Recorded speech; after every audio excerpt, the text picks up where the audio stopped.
Live शोध सत्य बातमीचा। वजूर बुद्रुकला मुक्कामी बस पाण्यात वाहली।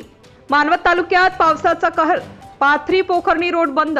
परभणी जिल्ह्यातील मानवत तालुक्यात 36 तासानंतरही पाऊस पडत असल्याने जनजीवन विस्कळीत झाले असून तालुक्यातील वजूर बुद्रुक येथे नदीला अचानक आलेल्या पुराच्या पाण्यात एसटी महामंडळाची बस स्थानकावर मुक्कामी उभी असलेली बस सोमवारी दिनांक 2 ला पहाटे 4:15 च्या सुमारास वाहत जाऊन विजेच्या खांबाला जाऊन अडकली आहे।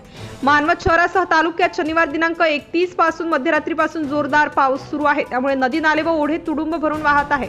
पाथरी आगाराची मानवत ते वजूर बुद्रुक ही एसटी महामंडळाची बस क्रमांक MH20BL0178 ही रोजच्या प्रमाणे वजूर बुद्रुक येथे रविवारी 1 ला सायंकाळी मुक्कामी होती। बसचे चालक सुदाम दहे व वाहक शिवाजी देशमुख यांनी बस रोजच्या ठिकाणी लावून ग्रामपंचायतच्या कार्यालयात रात्री आराम केला। रात्री जोरदार पाऊस झाल्याने वजूर बुद्रुक येथील नदीस मोठा पूर आला। पहाटे 4 च्या सुमारास मुक्कामी उभी असलेली बस ही पुराच्या पाण्यात जाऊन एका विजेच्या खांबाला अडकून पडली आहे। दरम्यान पोलीस व महसूल प्रशासनाचे व एसटी महामंडळाचे अधिकारी घटनास्थळी पोहोचले असून एसटीला बाहेर काढण्याचा प्रयत्न करीत आहेत। प्रतिनिधी शांतीलाल शर्मा, परभणी। महाराष्ट्रातील लेटेस्ट बातम्या पाहण्यासाठी महाराष्ट्र न्यूज चॅनलला यूट्यूबवर सबस्क्राइब करा आणि बेल आयकॉन प्रेस करा।